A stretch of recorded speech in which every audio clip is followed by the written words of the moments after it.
c'est 50 ans de collection. C'est-à-dire, ça a commencé quand j'avais 13 ans, et j'en ai aujourd'hui 74. Donc voilà, c'est l'histoire d'une vie sur la compétition cycliste, et en particulier le Tour de France.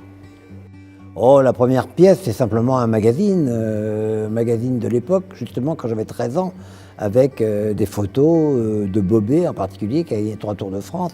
Très vite, j'ai eu envie de montrer, de faire des petites expos dans des salles des fêtes, des petites choses, parce que mon but a toujours été de montrer les objets. Les posséder pour les posséder n'a jamais été vraiment mon but. Et progressivement, au cours de mes recherches, eh bien, j'ai ramassé un maillot, un vélo, ou quelque chose de différent. Et puis les objets sont venus et là, réellement, on a pu faire des expositions plus intéressantes. L'inventaire a été fait justement récemment, mais on est à plus de 600 ou 700 objets, je pense, hein, dont une centaine de vélos.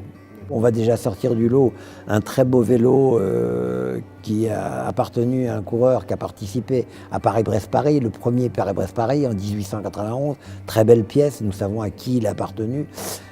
Ensuite, un vélo jaune, ces fameux vélos jaunes des années 30, justement. Hein, c'est une pièce très rare et qui est très belle.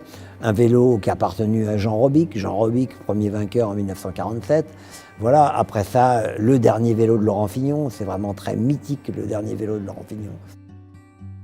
Le musée est principalement dédié à la compétition cycliste, mais justement, du fait que le Tour de France était tellement populaire, ça a généré beaucoup d'objets de toutes sortes.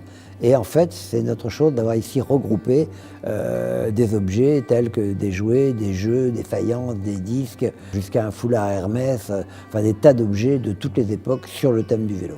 Ça a 100 ans et c'est l'histoire, c'est notre histoire, le vélo.